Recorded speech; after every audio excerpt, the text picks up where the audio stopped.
Righto, we've got an old greenfield mower here, and what it's doing is just free spinning the starter like that.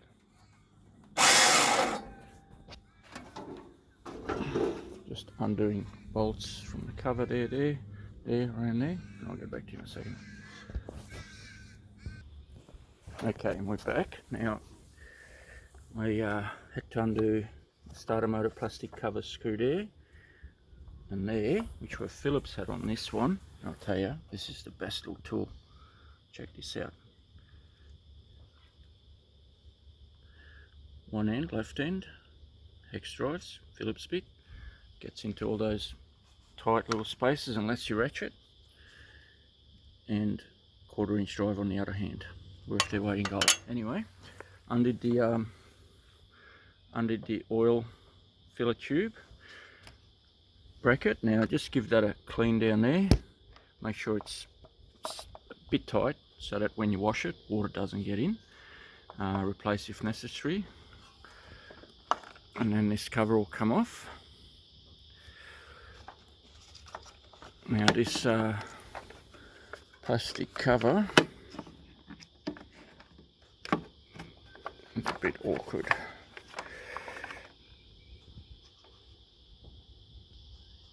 But a bit of jiggling and getting it at that sort of angle. Off she comes. There's your starter motor in pretty bad nick. Look at that. Teeth are worn off, and that's why she's free spinning. So there will be a new starter motor need. I was hoping to be able to lube the Bendix, meaning that, just to lubricate it, and in case it wasn't sliding up, but that's never going to work real well. So off to get a new one. I'll get back to you.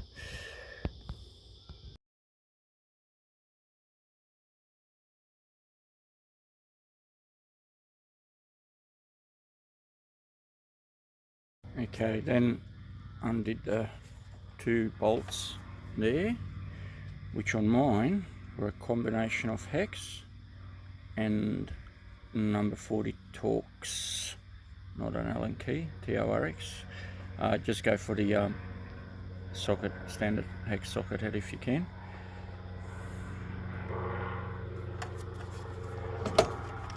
And then remove starter motor. Obviously battery had to be disconnected, and then you got to disconnect the activating starter wire down there as well. And I just maneuvered the starter out there. Okay.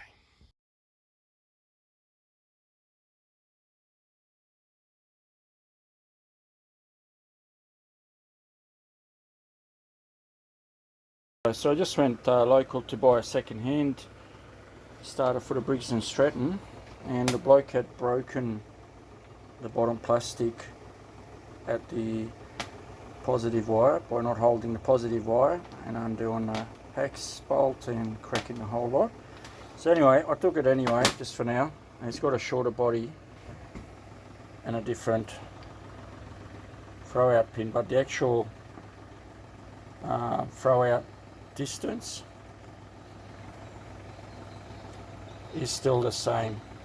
So I was just curious if it'll work, because this one's got brand new kitted teeth and slider for dial. So look, I'm just gonna, it's pretty filthy in there. I'll give these a clean. There's a bit of a trick to getting these 4 brushes to sit back in there, slide on the springs to do with these holes, and I'll give them a clean and I'll get back to you.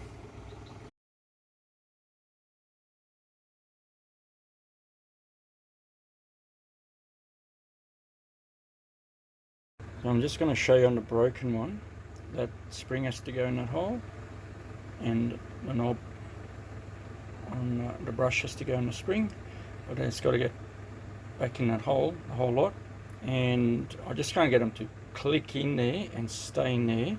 So I tried a couple of different things, zip ties, nails, and what I actually found worked well, believe it or not, was U-nails. Just sort of push them back where they belong,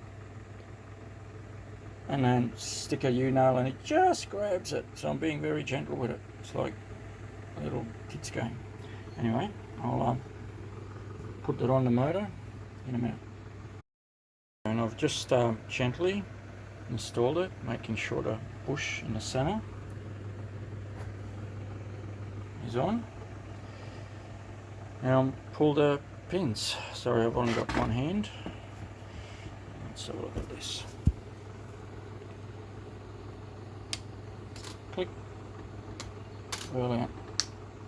That's the springs pushing the brushes into where they belong. Now I'll put the long bolts through, lock the body up, and all's well, hopefully. Yes, it did have already an old crack on this one, and that's again from people not holding this assembly while they undo the cable nut. Alright, I'll get back to you shortly. Righto, so I've assembled it, put the bolts in, made sure that you can rotate this bracket on the body, so make sure you align it so the bolt lines up with the bolt holes.